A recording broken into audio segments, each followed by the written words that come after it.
Hello all, welcome you to Pragya Insights. In the last video, we get the overview of MySQL client software with the help of some basic commands. Please see the previous video to get the overview of different MySQL clients. In this video, we will go through the SQL syntax, SQL commands and their uses. Before jumping to the today's topic, let's have our SQL question.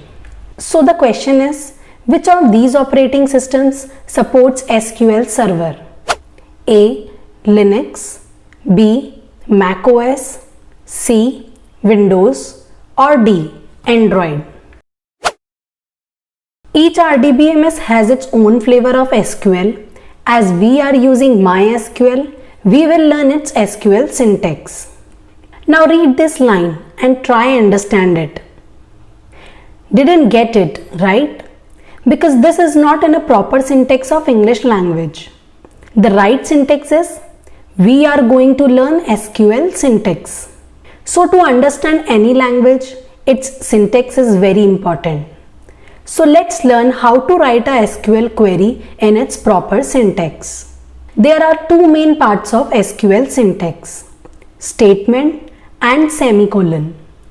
Each statement of SQL query ends with the semicolon. We can write each statement in a multiple lines, that does not matter. The important part is to end a statement with a semicolon. Because without it, SQL will not understand whether the query is completed and it will throw an error at the time of query execution. Let's understand SQL syntax with the help of SQL query to fetch the data from database. Let me introduce you Mary, and it is her school mark sheet. Her mark sheet is stored in a student table that resides in her school database. Her student ID is S112. Now the query is to find out the Mary's result in science subject. We will write our query as, when you will execute this query, it will show you her result. If we want to see the subject name as well, then we can mention it in a select statement and the output will show the subject name as well. What if we want the subject name first and then the result? For this, we will change the order of fields in the select statement accordingly. It is very easy to get the desired output. The words which are highlighted in blue, these are called keywords. We will learn these as well. So we can write the query either in multiple lines or in 2 lines. Both ways are correct. But we choose the first way to write the queries because it is more structured and easier to understand. Now let's talk about SQL commands. SQL commands are mainly categorized into 5 categories: DCL, data control language; DDL, data definition language; DML, data manipulation language; TCL, transaction control language; and DQL, data query language. There are many commands in SQL, but here we are only talking about commonly used commands. Rest we will check and learn while we will be building our SQL projects. Data control language or DCL is used for permissioning purpose to access the stored data. Since databases are very crucial asset of a company, so it is very important to keep its privacy and give people only required permissions to access the database. DCL has grant and revoke commands. For example, root is our super user.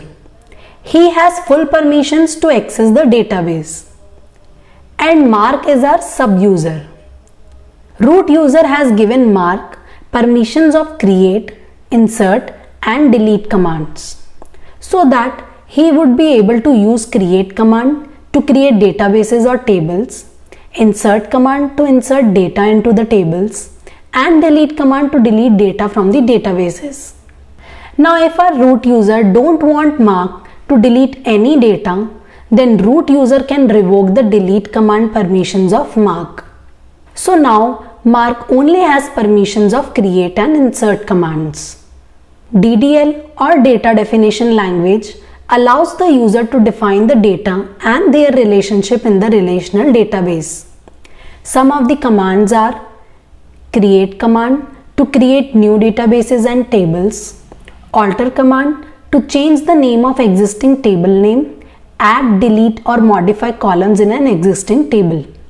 Truncate and drop command is used to delete the data, but they are slightly different from each other.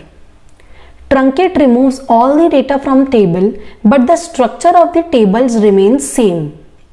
As the table structure is not removing, so truncate command doesn't remove the memory allocation of a table. While drop removes table entirely with its structure, so it also releases the memory allocated by the table. DML or data manipulation language allows the user to manipulate the data in the database. Insert is used to insert data into the tables. Update command updates the existing data in the table. Delete command is used to delete the data from the table. TCL or transaction control language is used to manage transactions within the database. Save point, rollback and commit are three main TCL commands. Let's suppose you have a table called user details which has Mark and Mary as a user and their user ID. You created a save point named update user which updated the Mary's user ID. After that, you again created a save point named delete user which deleted the user Mark. But soon you realized that you accidentally deleted the Mark. You can use rollback command to roll back the changes. By using rollback to update user, you will go back to the stage where you updated the Mary's record, that is save point update user.